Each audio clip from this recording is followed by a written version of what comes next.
Hi everyone, my name's Chris Edwards and this is a primer on free online access medical education. The advantage of foam is that you can tailor it to your individual learning needs, making it ideal for the adult learner. So this talk is less about the content because I want you to individually choose what content you follow to tailor to your needs. This is more about the tools that you can use to get there and participate. The concept of foam was coined by Dr. Mike Cadogan at the isnt 2012 conference in Dublin last year. This concept includes all of the online medical education that's available that is free to access, and most importantly is pitched at varying levels from students through to experienced physicians. Foam provides a great example of the concept of asynchronous learning.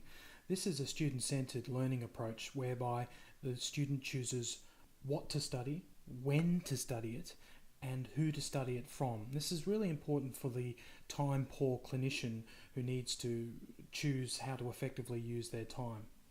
People typically ask me, who should I follow, what should I read? And it's hard to respond because everyone has their own particular learning needs, so there's no point in me telling them because it'll be my learning needs. So I encourage people to just get involved and start looking, and I'm going to show you a few of the tools that'll help you get started on that track. I suspect we've all done a medical search on Google at some point and come up with a very surprising link that we'd rather we didn't see. So Google's not the greatest thing for finding foam resources.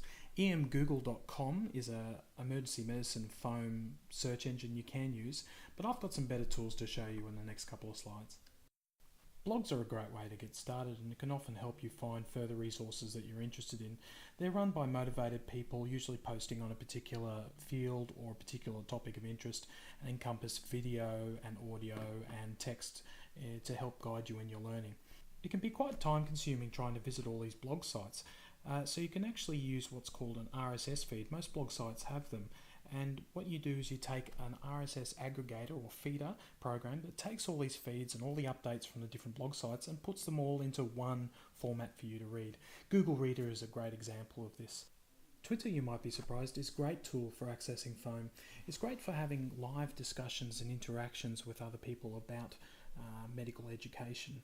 And it's often used to highlight relevant medical education information that's out there, whether it be a blog site or a particular journal article. And hashtags allow you to group tweets into different headings. The hashtag for foam on Twitter is #FoamED. This is just an excerpt from my Twitter feed. You can see there's quite a broad range of posts there. Now, are you going to have the same looking Twitter feed as mine? Probably not, because you're going to tailor it to your specific needs. So you're going to follow the people you want to follow. And that's what makes it great, is that it's tailored to your needs and your educational requirements. There are a lot of healthcare related hashtags out there in Twitter, and a lot of these can involve support groups for people with particular conditions, or there might be some discussions between people and clinicians about various healthcare aspects. Simpler collates all these healthcare related hashtags and publishes the best ones to the public. Video can be a very powerful tool for medical education. Sites such as Vimeo and YouTube have been quite popular with clinicians for putting up procedural videos, putting up lectures, or just discussing various topics. Vine is a relatively new application where you can publish 6-second video loops. It's sort of like the Twitter of video. Podcasts are great for those who want to learn by listening. It's particularly good for those downtimes, if you're coming back from work on the train or you've gone for a run. It's a great time that you just load some pre-recorded podcasts onto your MP3 player and just have a listen. Recently, a number of medical schools have decided to publish their resources online through iTunes University. This allows us to access for free a lot of the things that the medical students can access, including videos of lectures and procedures. The Global Medical Education Project is an exciting new development for foam.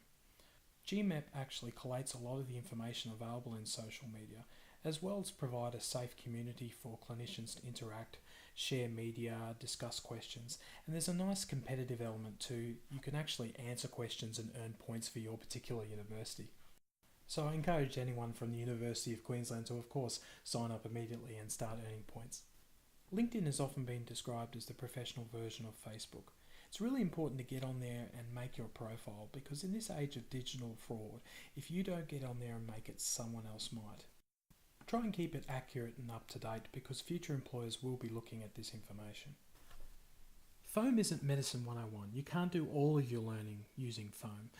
A lot of the material that's presented is the opinions of various other clinicians, some very, very smart and talented clinicians, but you've still got to be able to critically appraise the evidence they might present to you, and you need to see if it applies to your particular clinical setting, to your particular patient population. Don't forget to use your noggin. Don't forget to critically appraise what's out there.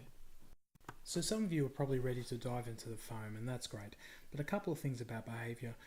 Think about it as if you were having a discussion with colleagues in a cafe. You don't want to reveal patient details and you want to act professionally. Set up a separate medical Twitter account. We don't want to hear how much you had to drink last night. So first thing I suggest you do is set up your LinkedIn profile. Once you've finished with that, pop onto lifeinthefastlane.com. They've actually got a list of the various medical blogs that are out there. Get onto Twitter, make yourself a medical Twitter account and follow the people that interest you. Visit iTunes and search the podcasts. You'll be surprised what might come up.